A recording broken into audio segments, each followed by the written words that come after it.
Assalamualaikum sahabat yang budiman. Kali ini kita bicara mengenai sejarah.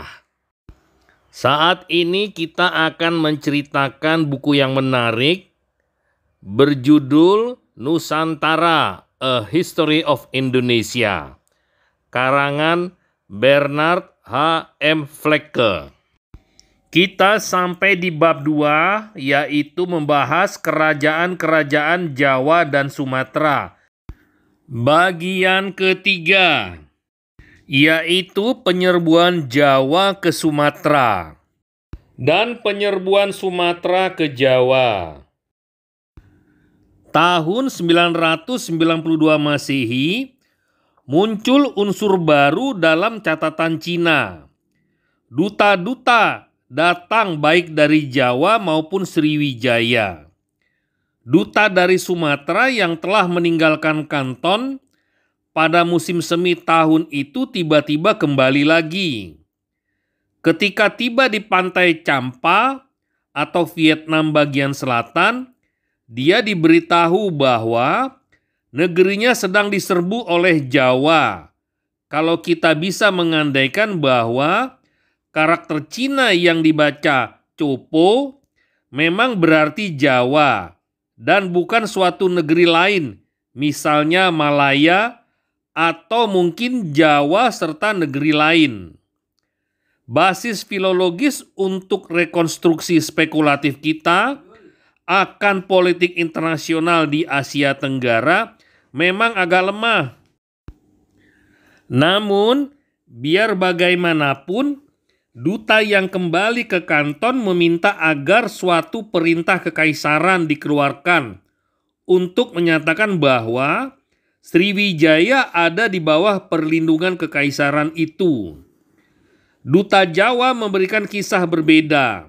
Dia protes bahwa di antara raja mereka dan penguasa Sriwijaya memang selalu ada perang yang terus-menerus. Pernyataannya terdengar seperti alasan saja, tapi agak meragukan bahwa alasan ini dikatakan karena takut kepada Cina. Karena sampai saat itu tidak pernah ada intervensi bersenjata oleh Cina dalam perkara kepulauan di selatan. Dan baru terjadi pada akhir abad ke-13. Itu pun seorang kaisar Mongol yang memerintahkannya. Catatan Cina ini tampaknya menimbulkan banyak kebingungan dalam rekonstruksi peristiwa yang terjadi di Indonesia pada sekitar tahun 1000 Masehi. Menurut Krom dan pakar-pakar sejarah Jawa yang lebih tua, seorang raja yang berani dari Jawa Timur bernama Dharmawangsa memulai suatu program penaklukan yang ambisius. Dia menaklukkan Bali dan sebagai seorang imperialis sejati, bahkan sebelum istilah itu diciptakan atau avant la lettre, merencanakan penghancuran Sriwijaya serta mengangkat diri menjadi penguasa seluruh kepulauan Indonesia. Jadi benar para sahabat, memang ada penyerbuan Jawa ke Sumatera dalam seri Nusantara dalam catatan Tionghoa. Nanti akan saya berikan linknya di deskripsi. Kita lanjutkan. Dia mengalahkan kekuatan kelautan Sumatera dan menyerbu negeri mereka. Selama beberapa tahun, menurut rekonstruksi historis ini, serbuan dilakukan di wilayah Sumatera sampai serangan Jawa itu dipatahkan. Pembalasan Sriwijaya tidak tanggung-tanggung. Dikatakan bahwa Sumatera mengejar musuh-musuh mereka sampai ke Jawa bagian timur, di mana mereka menghancurkan keraton, tempat tinggal keluarga istana, dan membunuh rajanya. Seluruh pulau Jawa, menurut suatu teks kuno, ketika itu seperti lautan atau bencana atau menurut terjemahan lain seperti laut purba. Berbagai keberatan telah dikemukakan menyangkut rekonstruksi akhir riwayat kerajaan Jawa Timur pertama ini. Rekonstruksi ini sepenuhnya didasarkan pada catatan Cina yang dikutip di atas tentang suatu perang Jawa-Sumatera. Jelas ada perang, tapi di antara siapa dan apa hasilnya? Satu-satunya sumber Indonesia adalah suatu prasasti dari tahun 1041 Masehi yang akan dibahas nanti. Dan sudah kita lihat bahwa terjemahannya sangat sulit. Hampir tidak ada keraguan bahwa salah seorang pelaku dalam konflik itu adalah seorang raja yang memerintah suatu wilayah tidak jauh dari kampung halaman Sanjaya, dan yang dengan bangga menyatakan hubungannya dengan raja-raja terkenal itu. Nama wilayah itu adalah Wurawari, yang juga nama bunga nasional Jawa.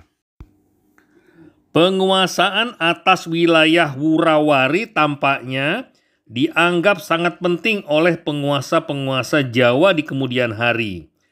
Agaknya karena ada hubungan tradisional yang sangat khusus.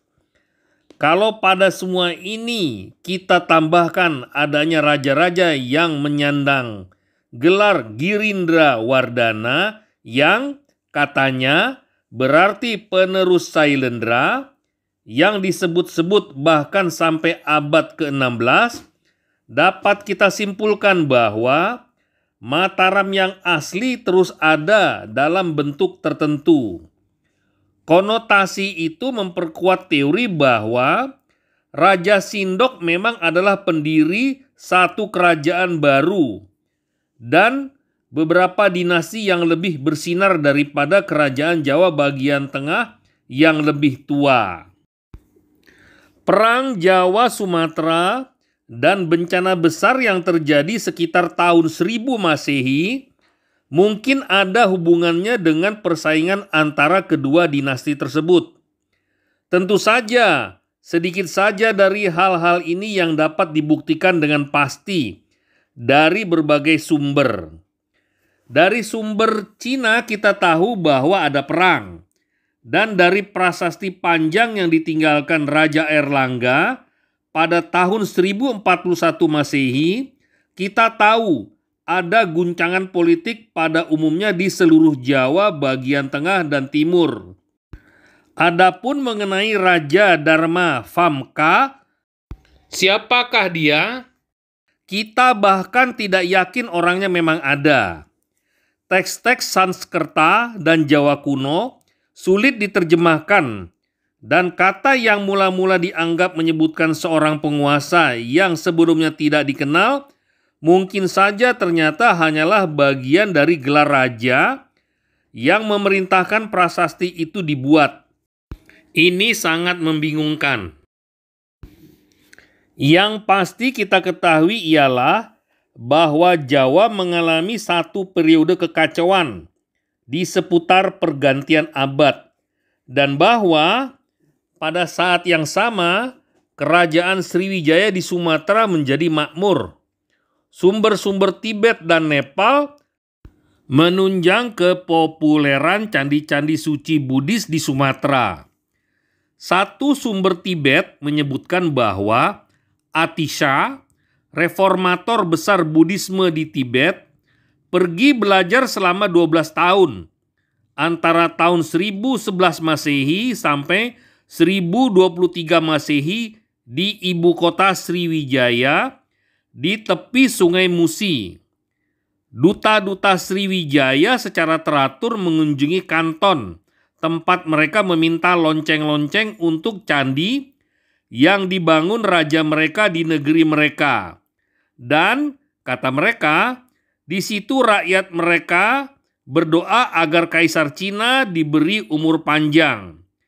Tentu saja permintaan mereka dikabulkan.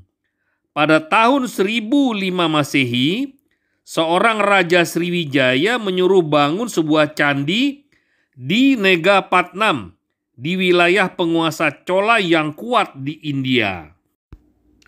Namun, sekalipun kejatuhan kerajaan Jawa Timur pertama benar-benar disebabkan serangan balasan oleh Sumatera, Raja-Raja Sriwijaya tidak lama menikmati kemenangan mereka.